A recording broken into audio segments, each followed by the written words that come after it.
para hindi masayang ang iyong views ng iyong mga reels video. At alam mo itong tips na to guys, at i-check mo ito sa iyong reel video na kaka-upload lang.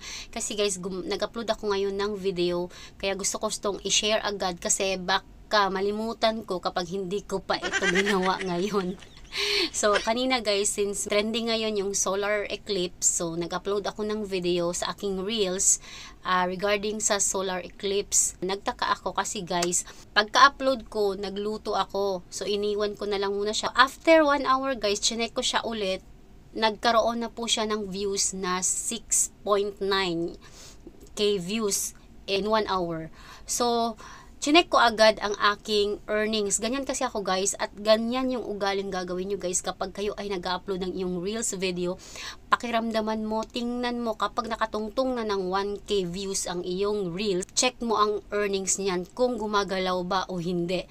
So, ibig sabihin guys, 6.9k, so expected ko na yun guys na meron na talaga yun siyang earnings kasi alam ko na kung kailan papasok yung earnings kapag nagkaroon ka na ng views na ganyan. So, pag check ko sa monetization guys, nagulat ako kasi 0.0 pa rin siya.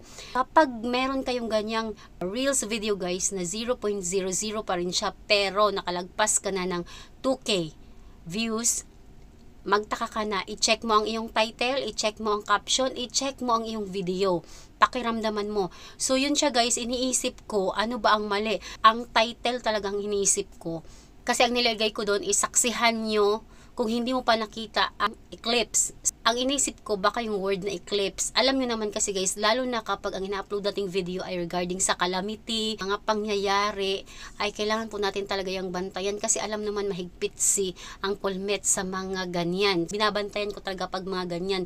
So yun na nga siya guys. 6.9k views, dinilit ko po ang video yun agad-agad kasi ano pa yung sense na i-stay ko yung video, magra-run lang ng mabilis yung views niya pero wala akong earnings. So ang ginawa ko, dinilit ko siya guys at ini-upload ko siya ulit. Tinanggal ko yung word na eclipse. Okay? So binago ko siya, binago ko po yung kanyang title at ganyan na po ang ginawa kong title. At eto guys, chinek ko siya ulit. Meron na po siyang 2.9k views after kong pagka-upload. Wala pa lang 1 hour, nagkaroon na po siya ng 2.9k views. At pinuntahan ko yung earnings niya at nakita ko guys, meron na po siya 0.04. So, ibig sabihin, yung word na eclipse ay hindi pwede. Bawal siya. Word na eclipse, hindi pwede. Yun yung dahilan kaya hindi ako nagkaroon ng earnings sa unang upload ko na merong 6.9k views in an hour. Mabilis ang pagtaas niya guys ng views niya, dapat malaki yung earnings niya pero wala. So ganun po yun siya guys. Isa po yung tips sa mga monetize na po sa ads on reels, at kahit hindi ka pa monetize, at least may idea ka na po kung ano po yung gagawin mo kapag na monetize ka na po sa ads on reels. So ganun lang po guys ha, i-check lang po natin ang ating title, caption, video kasi yan po talaga, dyan po magbe-base ang ating earnings. So wag mo nang antayin na tumaas pa ng tumaas ang iyong views. Kahit 0 na 0 pa rin yan, wala pa rin yan guys kasi masasayang lang. Habang maaga pa, i-delete mo na at baguhin mo kung ano man ang sa tingin mong may problema doon. Follow for more.